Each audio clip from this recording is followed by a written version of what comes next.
రామకృష్ణ ప్రసాద్ గారు, నిన్న బీజేపీ నేత సత్యకుమార్ వ్యాఖ్యలు చూశారు. ఇప్పుడు పొత్తులు ఎవరైతే కోరుకుంటున్నారో వాళ్ళు ఇప్పటికీ మా కేంద్ర పార్టీకి సంప్రదించలేదు. ఒక పవన్ కళ్యాణ్ కోరుకుంటే సరిపోతుందా? ఎవరైతే పొత్తులు కోరుకుంటున్నారో ఆ పెద్ద పార్టీ నేతలు మమ్మల్ని సంప్రదించాలి కదా. ఇది ఆయన చేసిన వ్యాఖ్యలు.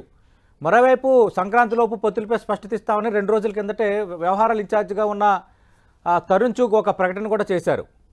అంటే ఏమనిపిస్తోంది, తెలుగుదేశం పార్టీ బీజేపీతో పొత్తు విషయంలో ముందుకెళ్లే సూచనలు కనిపిస్తున్నాయా, లేదంటే పునరాలోచనలు ఏమన్నా పడ్డారా? బీజేపీ నేతలు అలా ఎందుకు మాట్లాడుతున్నారు? రామకృష్ణ ప్రసాద్ గారు నమస్కారం. సతీష్ గారు, నమస్తే సార్. శివశంకర్ గారికి, రమేష్ గారికి, 10 టీవీ వీక్షకులకు కూడా అందరికీ ముందుగా శుభోదయం, నమస్కారం. ఇప్పుడు ఒకటి చూస్తే సుదీర్ఘ కాలంగా సుమారుగా 57-58 నెలల కాలంగా ఈ రాష్ట్రంలో జరిగినటువంటి పాలన సుమారుగా చూస్తే మీకు ఏ విధమైన పరిస్థితులు ఉన్నాయో చూశారు.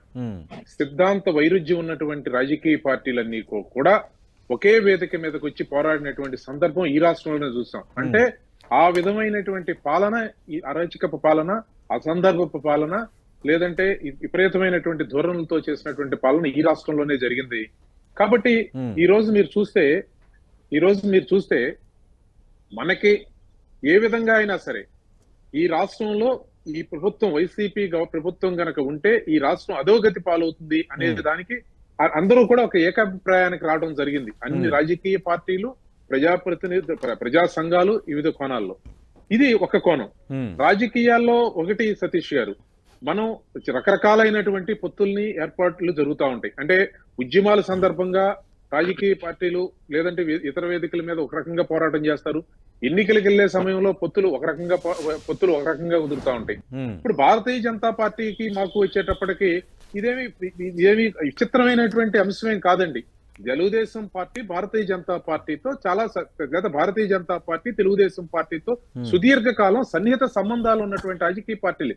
మాదన్నీ కూడా విభిన్న కోణమైనటువంటి రాజకీయ పార్టీ కాదు, లేదా విభిన్న సిద్ధాంతం ఉన్న రాజకీయ పార్టీ కాదు. 2004లో కాంగ్రెస్, కమ్యూనిస్టులు పొత్తు పెట్టుకున్నారంటే అసలు ఎందుకు పెట్టుకున్నారని చెప్పి ప్రశ్నించాల్సినటువంటి అవసరం ఉండదు. ఎందుకంటే పూర్తి సిద్ధాంత వైరుధ్యం. మాకేమీ సిద్ధాంత వైరుధ్యాలు ప్రత్యేకంగా లేవు. కొన్ని అంశాల ప్రాతిపదికగా 1-2 తప్పించి ఓవరాల్ గా చూసుకున్నట్టయితే రాజకీయ పార్టీల యొక్క ప్రయాణం ఒకే రకంగా ఉన్నటువంటి సందర్భంలో ఖచ్చితంగా ఈ రాష్ట్రంలో ఉన్నటువంటి వైసీపీ ప్రభుత్వాన్ని దించాలని చెప్పి అనుకుంటున్నటువంటి క్రమంలో మాకు మిత్రుడుగా, అలాగే భారతీయ జనతా పార్టీకి మిత్రుడుగా ఉన్నటువంటి పవన్ కళ్యాణ్ గారు చాలా స్పష్టంగా ఈ రాష్ట్రంలో వైఎస్ఆర్ ప్రభుత్వాన్ని దించడానికి నేను తెలుగుదేశం పార్టీకి మద్దతు ఇస్తున్నాము, అదే విధంగా కేంద్రంలో మన భారతీయ జనతా పార్టీ కూడా కలిసి వస్తుంది అని చెప్పి తెలియజేస్తున్నటువంటి సందర్భంలో ఈ రోజు వారి యొక్క పార్టీ సమావేశంలో దీని మీద వివిధ సందర్భాల్లో వారి యొక్క పార్టీ సమావేశం మీద వివిధ సందర్భాల్లో వచ్చినటువంటి వాళ్ళు మాట్లాడుకున్నటువంటి, అంటే ఈ పొత్తుల గురించి వచ్చినటువంటి చర్చల సందర్భంలో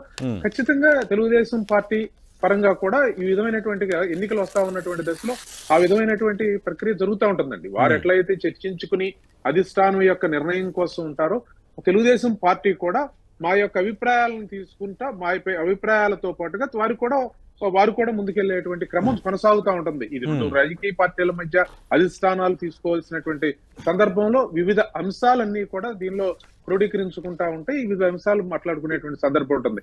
అంటే మాతో పొత్తు పెట్టుకోవాలని అనుకున్న వాళ్ళు కేంద్ర పార్టీతో మాట్లాడాలి కదా. ఏపీలో బీజేపీ బలహీనంగా ఉంది, ఒక పవన్ కళ్యాణ్ కోరుకుంటున్నారు, ఆ తరహా వాతావరణం అటువైపు నుంచి కనిపించట్లేదు అనేది సత్యకుమార్ చేసిన కామెంట్స్. అంటే తెలుగుదేశం పార్టీ పక్కాగా పొత్తుతో వెళ్లే అవకాశం ఉందా, లేదంటే ఆలోచన ఏమైనా చేస్తుందా?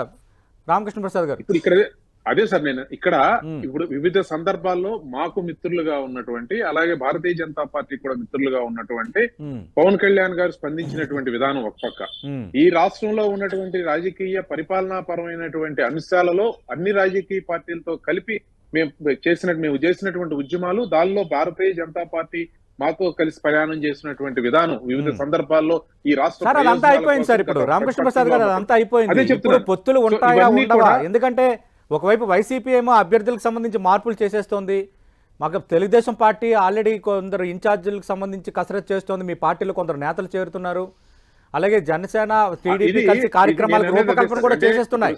అంటే ఏపీలో రాజకీయం దాదాపు 3 నెలల్లో ఎన్నికలు జరుగుతున్న నేపథ్యంలో ఇంకా ఒక మెయిన్ సిచ్యువేషన్కి వచ్చేసింది. ఇప్పుడు సత్యకుమార్ గారు వారి అభిప్రాయాన్ని వ్యక్తీకరించారు. అలాగే తెలుగుదేశం పార్టీ నుంచి నేనేమంటున్నానంటే ఉమ్, ఖచ్చితంగా కూడా ఈ సందర్భం వచ్చినప్పుడు ఖచ్చితంగా కూడా Right. చర్చలు గాని ఇతర అంశాలు గాని కొనసాగుతా ఉంటాయని అంటున్నా. శివశంకర్ గారు, అది జరిగేటువంటి ప్రాసెస్ లో జరిగేటువంటి శివశంకర్ ప్రక్రియ గారు, ఖచ్చితంగా జరుగుతూ ఉండేది ఎవరు అంటున్నా. పొత్తు అందుకని కోరుకుంటే వాళ్ళు ముందుకు సతీష్ గారు నా మాట వినపడుతుందా? సతీష్ గారు, రామకృష్ణ గారు ఒక్క నిమిషం సతీష్ సార్, మీకు అవకాశం ఇస్తాను, ఒక్క నిమిషం సార్. ఒక్క నిమిషం సార్. రమేష్ గారు మాట్లాడే ముందు ఒక్క నిమిషం. నేను ఖచ్చితంగా శివశంకర్ గారి యొక్క అభిప్రాయంతో ఏకీభవిస్తాను. ఉమ్, ఎందుకంటే మా స్థాయిలో మాట్లాడేటువంటి మాటలు కాదు అది. ఉమ్, అది ఎందుకంటే మనం ఏదో మాట్లాడాలి కాబట్టి మాట్లాడేటువంటి పరిస్థితి ఉండకూడదు రాజకీయాల్లో ప్రత్యేకంగా. ఎందుకంటే అవి ఏమిటి, దేనికి సంబంధించినటువంటివి అనేది పార్టీ అధిష్టానం యొక్క నిర్ణయాల మేరకు జరుగుతుంది తప్పించి, వాస్తవంగా శివశంకర్ గారు చెప్పినట్టు మా స్థాయిలో మాతో ప్రతిరోజు ఎవరితో మాట్లాడుతున్నారు చంద్రబాబు నాయుడు గారు, లేదంటే అధిష్టానం ఎవరితో రోజు మాట్లాడి నిర్ణయాలు తీసుకుంటున్నారు అని గంటకి చెప్పరండి. పార్టీ అధికార ప్రతినిధిగా మేము వ్యక్తీకరించవలసినటువంటి అభిప్రాయాన్ని ఏ విధంగా వ్యక్తీకరించాలో అన్నంత వరకే మాకు ఇన్ఫర్మేషన్ చెప్తారు తప్పించి, ప్రతిరోజు గంటకి వాళ్ళు చేయబోయే పనిని, చేసేస్తున్న పనిని అట్లా ఇప్పుడు మాకు చెప్పరు సార్. అది అందుకని చెప్పి దాని మీద ఈ పొత్తులకు సంబంధించి కానీ ఇతర ముఖ్యమైనటువంటి విధాన నిర్ణయాలకు సంబంధించి కానీ పార్టీ అధిష్టానం తీసుకున్న నిర్ణయాన్ని తెలియచెప్పడం వరకే అధికార ప్రతినిధులుగా మా విధి తప్పించి, దానికి భవిష్యత్తులో ఏ విధంగా ఉంటుంది అని చెప్పి, ఏమి జరగబోతుంది అంచనాలేసి జోక్యం కాదండి మాది. రామకృష్ణ ప్రసాద్ గారు, మాకు ఇప్పటికిప్పుడు ఇమీడియట్ గా 2024 టార్గెట్ అని కాదు, 2029 కూడా మేము ఆర్గనైజేషన్ పరంగా ప్లాన్ చేసుకుంటున్నాము. గత అనుభవాల నేపథ్యంలో పొత్తులు ఉండొచ్చు అంటున్నారు, అవసరమైతే ఒంటరిగా వెళ్ళటానికైనా మేము సిద్ధపడతామంటున్నారు రమేష్ గారు. అంటే ఏ రాజకీయ పార్టీ అయినా వారి రాజకీయ పార్టీకి వైహాలు, లేదంటే వారి రాజకీయ పార్టీ పరిస్థితులను బట్టి తీసుకుంటారు సార్ నిర్ణయాలు. దానికేమి అది చెప్పింది ఆయన అంతే. ఇప్పుడు నేను అనేది అదే ఇందాక చెప్పినట్టుగా, ఏదో ఇప్పుడు పార్టీలు అధిష్టానాలు ఈ పొత్తులు అనేవి చాలా ప్రధానమైనటువంటి అంశం. పొత్తులు అనేవి చిన్న అంశం కాదండి. ఇదేదో సీటు గురించి మీరు మాట్లాడమంటే నేను కొన్ని తెలుసో తెలవకో మాట్లాడిన అది పెద్ద ఏదో శివశంకర్ గారికి సీట్ ఇస్తున్నారా లేదా రమేష్ నాకు సీట్ వస్తుందా లేదా అని మీరు అడిగితే వస్తుందండి అనో రాదని ఏదో చెప్పేస్తాం. అది పెద్ద ఇష్యూ కాదు. అది ఒకవేళ అయినా చిన్న ఇష్యూ. రామకృష్ణ ప్రసాద్ గారు, మీరు టీడీపీలో సీనియర్ నేత, శివశంకర్ గారు సీనియర్ నేత, ఏం జరుగుతుందో అనేది మీకు తెలియకుండా ఉండదు. దీని మీద రెండు మీరు అధికార ప్రతినిధులు కూడా అదేం చెప్తుంది. దీని మీద విధానపరమైనటువంటి అంశం, చాలా ప్రధానమైనటువంటి అంశం. ఈ ప్రధానమైనటువంటి అంశంలో నిన్న మాట్లాడిన సత్యకుమార్ గారు కూడా చాలా బాధ్యతాయుతమైనటువంటి స్థానంలో ఉన్నటువంటి వారు జనరల్ గా అక్కడ మాట్లాడేటువంటి దీనిలో ఏ విధమైనటువంటి వచ్చింది అనేది. ఇప్పుడు మనం ఈ విషయం మీద ఏంటి ఉంటుందా లేదా, మీరు వారిలో ఎవరితో మాట్లాడారా, భారతీయ జనతా పార్టీ అధిష్టానంతో మీ అధిష్టానం మాట్లాడిందా, ఏం జరిగింది ఏమిటి, ఇటువంటి విషయాలని జరిగేది వ్యక్తీకరించేదానికి తెలుగుదేశం పార్టీ పరంగా మాకు వచ్చేటువంటి ఆదేశాలని, సందేశాలను మాత్రమే అధికార ప్రతినిధులుగా మేము తెలియజేయగలుగుతాం. వ్యక్తిగతమైన ఎవరు మాట్లాడలేదు, మీరు మాట్లాడాలి కదా మాతో అనేది ఆయన ఆవేదన.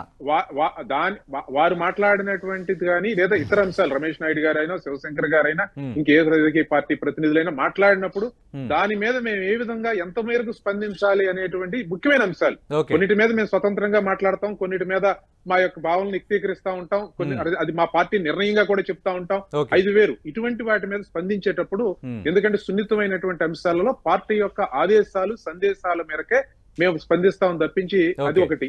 ఎందుకంటే ఇది వారు ఎవరితో పార్టీ మా అధిష్టానం ఎవరితో మాట్లాడిందా లేదా అని మేమేం అడిగి ఫోన్ చేసి ఇప్పుడు లేదా మేము దీని మీద స్పందించడం, లేదంటే దీని మీద ఏం జరుగుతుందని అడగటం, అట్లాంటి సున్నితమైన అంశాల్లో మేము తెలుసుకునేటువంటి ప్రయత్నం చేయం. ఆనెస్ట్ గా పార్టీ చెప్పినటువంటి నిర్ణయాన్ని, పార్టీ చెప్పిన మాటను మాత్రమే పరిగణలోకి తీసుకుంటాం. మా వరకు అధికారికంగా చెప్పే వరకు కూడా దాని మీద ఏం జరుగుతుంది, ఎవరితో మాట్లాడారు, మాట్లాడుతున్నారా లేదా, రమేష్ నాయుడు గారు కామెంట్స్ చూశారు, ఇవన్నీ కూడా ఒంటరిగా వెళ్తాము 2024. నేను అదే అనబోతున్నా, మీరే అన్నారు మా పార్టీలో ఏం జరుగుతుందో మాకు తెలవట్లేదు, కానీ వాళ్ళ దగ్గర మరి అంత సమాచారం అంత చూసినట్టే చెబుతున్నారు వాళ్ళు. ఇప్పుడు అలా ఉండదు సార్. రాజకీయంగా తెలుగుదేశం పార్టీ భారతీయ జనతా పార్టీతో సుదీర్ఘకాల సాన్నిహిత్యం ఉంది. ఒక్కసారి మేము మొన్న కూడా స్వయంగా మోడీ గారే 2018 పార్లమెంట్ లోనే మాట్లాడారు. ఇంకొకసారి ఆలోచించుకో బాబు అని చెప్పి మాట్లాడిన సందర్భాన్ని కూడా ఈ సందర్భం మీకు గుర్తు చేస్తా ఉన్నాను. అంటే మాకు మధ్య ఉన్నటువంటి ఉన్నటువంటి పార్టీ పరంగా గానీ రాజకీయ పరంగా గానీ ఆ పార్టీ నేతలతో మా పార్టీ నేతలకు ఉన్నటువంటి సాన్నిహిత్యం గానీ Right. సరే కొన్నిసార్లు విడిపోయాం. దానివల్ల రాజకీయంగా ఇప్పుడు సరే ఇప్పుడు వస్తే ప్రెజెంట్ వస్తే 2019లో దానికి మేము మూల్యం చెల్లించిన తెలుగుదేశం పార్టీ తప్పించి ఇంకేమీ నష్టం జరగలేదు. ఓకే. కానీ ఇప్పుడు ఇక్కడ మేము చెప్పేది ఏంటంటే ఇంకొక రాజకీయ పరమైన సిద్ధాంత వైరుధ్యం ఉన్నటువంటి రాజకీయ పార్టీతో రైట్ భవిష్యత్తులో ఎటువంటి పరిస్థితుల్లో పెట్టుకునేటువంటి పరిస్థితి, పొత్తులో ఇతరత్ర అంశాలు అటువంటివి ఉండవండి. రైట్ రమేష్ గారు మీరు క్లారిటీ ఇవ్వండి సార్. బీజేపీతో పొత్తు విషయంలో స్పష్టత ఇవ్వకపోవడానికి కాంగ్రెస్ తో కూడా వెళ్తే బెటరా కాదన్న ఆలోచన టీడీపీ ఉందంటున్నారు. భారతీయ జనతా పార్టీ అలాంటి చర్చ ఏమైనా ఉందా?